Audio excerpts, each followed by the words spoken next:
Hey guys, now the last couple episodes, we're back, by the way, sorry. Good to see you. Nice to see you. I'm Jimmy again, I realized I forgot, I'm Jimmy from Montasy again, and this is Adam from Montasy also, right? I hope I'm still Adam from Montasy. Last I checked, you see this nice lovely logo. Now, as many of you noticed, the first two episodes, we really didn't talk about comics. That is true. It's strange because the name of the store is Montasy Comics, right? Yes. The name of the store is absolutely Montasy Comics, and we've had people walk into the store and say, do you sell comics? Now, that's not a frequently asked question, but it has happened on occasion. And that's because when they walk in, all they see is walls of boxes when comics are on the other side. But by comparison, when you're talking about sports cards, when you're talking about Funkos, when you're talking about trading card games, we don't have as many people coming in and say, I want to get started on comics. What do I do? Adam, have you had people asking about that? I think that's something that comes up relatively frequently, actually. Oh, really? Okay. Yeah, I mean, I would say for comics, it might not be something that people come as frequently as they do for TCG and for sports cards. TCG is a trading card game, by the way. But at the same time, I think that's something people will, even if they're not coming specifically to us because they're saying, today I decided that I am going to start collecting comics and I'm going to Montasy so that I can get started. Mm-hmm. People who come in for any variety of reasons, even if they just see us off the street and they walk in, once they see what we have on the shelves, once they see the new books, once they see some of the classics that we have, once they see the graphic novels, often it gets the gears turning. It might be someone says, I have a collection of comics that are from when I was a kid, but I haven't looked at comics in the past 20 years. What should I do if I want to start getting back into it? Okay, so it's almost like returning players or returning collectors. See, this is what's interesting about comics compared to sports cards. I think comics also is very often generational. Okay. So people might say, I have all of these comic books that belong to my father, and they gave them to me, or belongs to my mother, and they gave them to me. And now I'm interested in them, and I want to know where to go next. And then you could have the reverse as well, which is, I am a parent.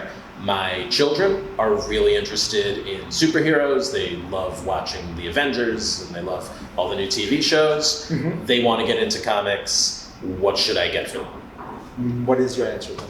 Well, I think that there are a lot of different ways that you can approach things. When we say comics, obviously there are a lot of different kinds of comics and series and stories and genres.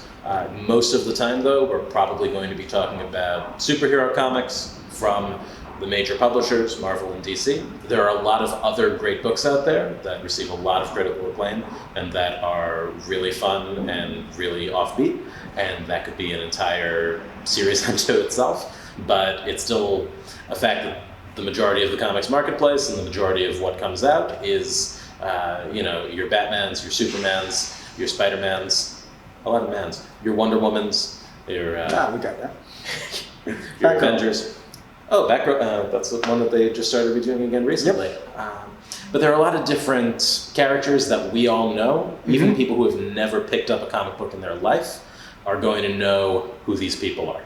Now, perhaps more than ever, these are characters who are prominent in multimedia forms. You see them in the movies, you see them on TV. It's almost impossible to escape some sort of superhero or similar comic book genre fantasy. So a lot of times when you approach comics, or when you think about, I want to start reading comics, you already know, or you already have an idea what kinds of stories you're going to be looking at, right? There are going to be characters who you might have seen before in a movie. You might know them from TV. You might just know them by reputation. I don't think that there are many people in the world, or at least who you would run into on a day-to-day basis, who would be completely oblivious to the concept of who is Superman. Right? Sure.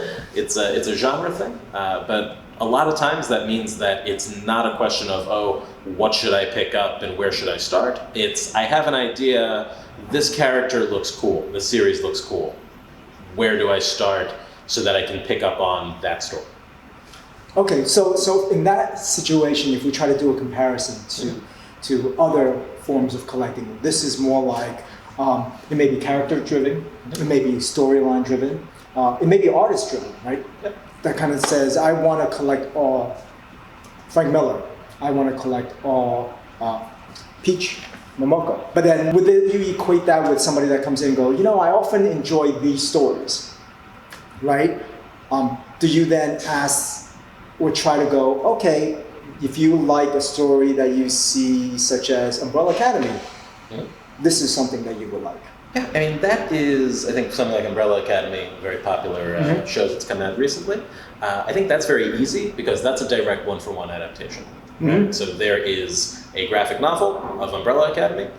There is a first issue, and then there's a first volume, there's a second volume, there's a third volume. You could very easily say, this is the book that the show is based on, read this book, this is the first one, and just keep going forward. I think that's true of a lot of things. Probably one of the most successful indie comics franchises that we've seen adapted into a show. Recently, The Walking Dead. Yep. There is one The Walking Dead. You start at the beginning, you keep going, and eventually you reach the end. And then you start over with the color version that started coming out recently. Yes. But the story ended. Yes, they're doing it all over again. But not on TV. No. TV still going. Well, here's the thing. They never did a black and white version on TV. So what they should do is the opposite. So they should do The Walking Dead Deluxe, which is the current series that's in color, and they should do The Walking Dead black and white edition for TV. We should send them an email on that. That's actually a pretty good idea. Yeah, they're leaving money on the table. But if you have something like that, where it's a single book that's been adapted into a single series, it's really easy to just pick up at the beginning and start reading. Comics usually, we should talk about the formats in which you can buy them. Comics usually release in individual issues, called them floppies, like these. This might be something that comes out monthly. Sometimes they'll come out every 2 weeks. Occasionally they'll have weekly series that release very frequently. So one of these is going to be the beginning of a story. Yep. It's a serialized product. You can think of it almost like a TV show. Every issue is like its own episode, but that episode might just be one part in a longer ongoing story that lasts a whole season or a whole series. So if you pick up one of these, it's in issue number 1, that's going to be the starting point of something, but the idea is that then you'll go bit by bit over time, and as a couple of months go by, you'll read the whole story. If you don't have the patience to do that, like me, I can't read something over 6 months. I will completely lose focus, and every time a new issue comes out, I'll forget what came out before. For some people it's great, but if you're like me and have a short attention span, they also will put things together into compilations. Trade paperbacks like these might have 6 issues in a volume. They might have 8 issues in a volume. So they'll take a larger story and condense it into something you can buy in one unit and sit down and read from cover to cover. True. So for example, we're talking about Walking Dead earlier, right? Or even Umbrella Academy. Somebody may be watching a TV show and go, whoa, I love it. I want to see what the book's about. It's almost like somebody who watched a movie and then they go, oh, that's of a particular novel, and they say, I want to read the book. Then they also come in, you would then recommend like graphic novels. Why not individual books? Well, I think that the issue with individual books nowadays is that, I hate to go all the way back, but I think it's similar to what we talked about with trading cards. Okay. Why do you want to start with a deck instead of starting with a pack? If you start with something that is playable out of the box, if you start with something that once you've bought it, you have something that's complete, then you get a much better sense of what it is that you're getting into. You'll notice with a lot of comic book series, there are a lot of comics that will sell record amounts for their first issue, for their second issue, for their third issue, and then by the time you get to the fourth issue, sales go like this, because that's the point where people realize the story is not very good. You don't want to start reading something, and then the next month or 2 months later, you get to the point where you realize, oh, this isn't for me. When you look at something that is in a complete version, you have a couple of things benefiting you. Number one, the story is already done. It's already complete. Not only do you have the ability to read it cover to cover, but if it's something that maybe isn't as good as other things, or maybe it's not going to be for you, you have that complete information available to you, so you can get a sense of, oh, what's best for me, what's not. It's a lot harder to get a recommendation when you have a single issue or 2 issues and nothing else, because a lot of that is speculation, and a lot of that is waiting to see where things go. Now that's looking from a story arc standpoint, Yes. right? But let's say if you're somebody who, similarly when you're looking at collecting Pokemon, you want all Charizards, right? Let's say in this case, let's say if you want all Batman, and you want to be able to collect as many Batman as possible, then you would go to the individual issues to try to grab all of them, regardless of the story, right? But then the other part may be, like you said, we hit 1, 2, 3. Once that story arc ends, it may not be as exciting. You may not want to continue, but then you may start following either the artist or the writer. So when an artist or writer starts in a new series, that's something that you may jump on. That's very true. And I mean, when you look at things like artist versus writer, I think another question there is, what are you going to be doing with this once you've got it? I think a lot of, like, one of the things that benefits comics is that it's narrative, right? It's a story. It's something that is something you can read, but at the same time, even just from a visual perspective, it's a work of art, right? It's something that, a visual work of art, not to say that narratives aren't, but that it's a visual work of art. It's something that, for reasons beyond the story, even if you just look at it framed in a bag and board, or even if you just look at it as something that's part of a collection, there is a visual value to it that you can benefit from without having to sit down and read things cover to cover. True, and from a collecting standpoint, people also enjoy just collecting all number ones, right? And this is when you start going to deeper when it comes to comics, or some people may go, hey, I only want key issues, or I want to look for, let's say in Avengers, when Ant-Man came out, the character is Scott Lang. I want Ant-Man starting from Scott Lang. Again, it goes back to, I guess, at the end of the day, what talks to you, what speaks to you, what really is something that drives you. And that's where, whether it's key issue, whether it's artist, whether it's story arc, it's what makes it that something that you want. I agree. And I think that one of the good things about comics is that there are a lot of different starting points and a lot of different entry points to learning about them. So that's something where you might say, I'm going to buy a trade paperback like this, read it cover to cover, and you decide, oh, Batman is someone who I now have absolutely fallen in love with, and I think is an excellent character, and who I want to start filling my collection with. Well, Batman's been around for 80 years. So you can say, I want, however you determine you want to start collecting Batman, maybe you want all of the issues from a particular Batman series that came out, could have come out 20 years ago, could have come out 40 years ago, could have come out last year. There are a lot of different ways that you can then set your parameters and say, maybe I want everything written by, this was Batman written by Scott Snyder. Maybe I want all of those from beginning to end. Or you mentioned Frank Miller earlier. That might be something else where you're going to say, I'm going to go back a little bit further, go back a few decades, and Go ahead. start from the beginning there and put together all of those series. Yeah, and for those of you who looked at Frank Miller, he's done Batman run, right? He's done the graphic novel series Batman. He's done Daredevil, and that's where people started looking at, hey, I really enjoy the story. I love what this writer or this artist is able to do, and that's what I'm looking for. But just circling back real quickly, let's say if somebody comes in and say, look, I want to get started on reading or collecting comic books, do you have any questions for them before you make any recommendations? Because they'll come in and say, well, what do you recommend? This is the difficult thing, because a lot of people will ask a question. This is actually the one question I would avoid. What people say is, oh, what is your favorite book out of everything here? What book would you read? Everybody's tastes are going to be different. If I like a book, it's not because it's the best. It's because it's the book that I happen to enjoy, because there might be certain story elements, there might be certain characters.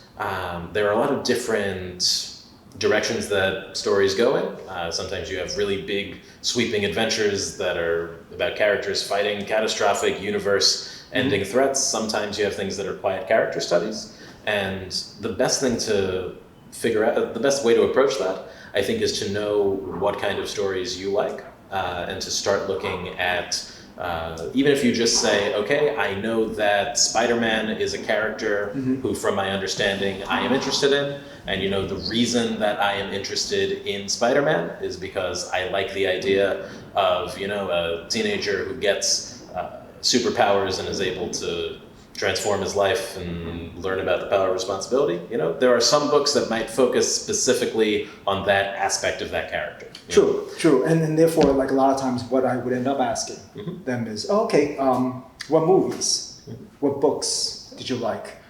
Sometimes I guess we glean some of the information, and that's sort of what Adam's referring to, is by us asking you, what are some of the books you like? Oh, I like,